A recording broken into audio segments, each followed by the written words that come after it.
Powerful परिवार की बेटी से लेकर बाहुबली की बीवी तक पॉलिटिकल डेब्यू करने वाली बिहारी बेटियों की कहानी, जानिए पूरी खबर इस रिपोर्ट में।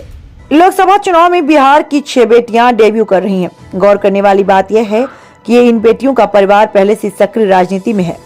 कोई पति की राजनीतिक उत्तराधिकारी बनकर उतरी हैं, तो कोई पिता का झंडा लेकर मैदान में आई हैं।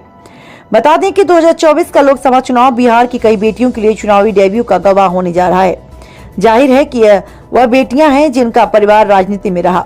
इन बेटियों को राजद, लोजपा और जेडीयू के रणनीतिकार ने चुनावी जीत के मद्देनजर चुनावी रणभूमि में उतारा है। इनमें रोहिणी आचार्य, बीमा भारती, शांभवी चौधरी, अनीता देवी, अर्चना रविदास और राजलक्ष्मी चौधरी हैं, जो क्रमशः सारण, पूर्णिया, समस्तीपुर, जमुई और सिवान से अपनी किस्मत आजमाने जा रही हैं। रोहिणी आचार्य राजद सुप्रीमो की बेटी हैं। ये पेशे से चिकित्सक हैं।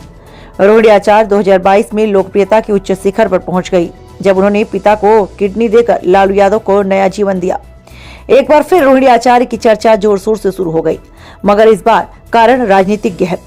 राजद के रणनीतिकारों ने भाजपा की सिटिंग सांसद और पूर्व मंत्री राजीव प्रताप रूडी के विरुद्ध उतारने का निर्णय लिया। लोकसभा चुनाव से डेब्यू कर रही मुकाबला उस भाजपा नेता से होना है जिन्होंने राजद सुप्रीमो लालू प्रसाद और पूर्व सीएम राबड़ी देवी को भी पराजित किया है। 2009 में सारण लोकसभा अस्तित्व में आया। पहला चुनाव लालू प्रसाद ने जीता, दूसरा और तीसरा यानी वर्ष 2014 और 2019 राजीव प्रताप रूडी ने जीता। समस्तीपुर लोकसभा से लोजपा के टिकट से डेब्यू करने वाली शांभवी चौधरी जाने माने मंत्री अशोक चौधरी की बेटी और पूर्व मंत्री महावीर चौधरी की पोती हैं। इनका एक परिचय यह भी है कि ये राज्य के चर्चित आईपीएस किशोर कुणाल की बहू भी हैं। दिल्ली विश्वविद्यालय से पढ़ी चौधरी एमटी यूनिवर्सिटी से पीएचडी भी की है।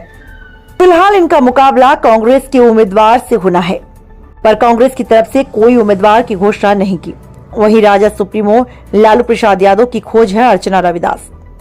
अर्चना भी कहती हैं वह लालू प्रसाद की विचारधारा के एक सिपाही हैं। जमुई की रहने वाली अर्चना के पति मुकेश यादव हैं। ये राजद की राजनीति करते हैं। इनका संबंध तेजस्वी यादव से है। सिवान लोकसभा से सिटिंग सांसद कविता सिंह को रिप्लेस करने वाली विजय लक्ष्मी पूर्व विधायक की पत्नी है। फिलहाल पूर्व विधायक रमेश कुशवाहा राष्ट्रीय लोक मोर्चा के प्रदेश अध्यक्ष थे। इन्होंने रालोमो से इस्तीफा देकर जदयू में घर वापसी की है। नीतीश कुमार ने रमेश कुशवाहा की पत्नी विजय लक्ष्मी को सिवान से उम्मीदवार घोषित कर दिया। फिलहाल सिवान से महागठबंधन ने उम्मीदवार की घोषणा नहीं की है, पर पूर्व विधानसभा अध्यक्ष अवध बिहारी चौधरी राजद के उम्मीदवार हो सकते हैं। वहीं राजद की तरफ से पूर्णिया लोकसभा का चुनाव लड़ने वाली बीमा भारती लोकसभा चुनाव में डेब्यू करने जा रही हैं। पूर्व मंत्री बीमा भारती अपराध की दुनिया के नंबर 1 अवधेश मंडल की पत्नी है। पहला चुनाव वर्ष 2000 में रुपौली विधानसभा से निर्दलीय लड़ी और जीती भी। इसके बाद 2005 के विधानसभा में लोजपा के शंकर सिंह से चुनाव हार गई, पर अक्टूबर 2005 के विधानसभा चुनाव में फिर जीत गई। वर्ष 2010 में जनता दल यू में शामिल हो गई और वर्ष 2010 और 2015 विधानसभा में जीत दर्ज की। जून 2019 में गन्ना उद्योग मंत्री बनी। इस पद पर वह 16 नवंबर 2020 तक रही।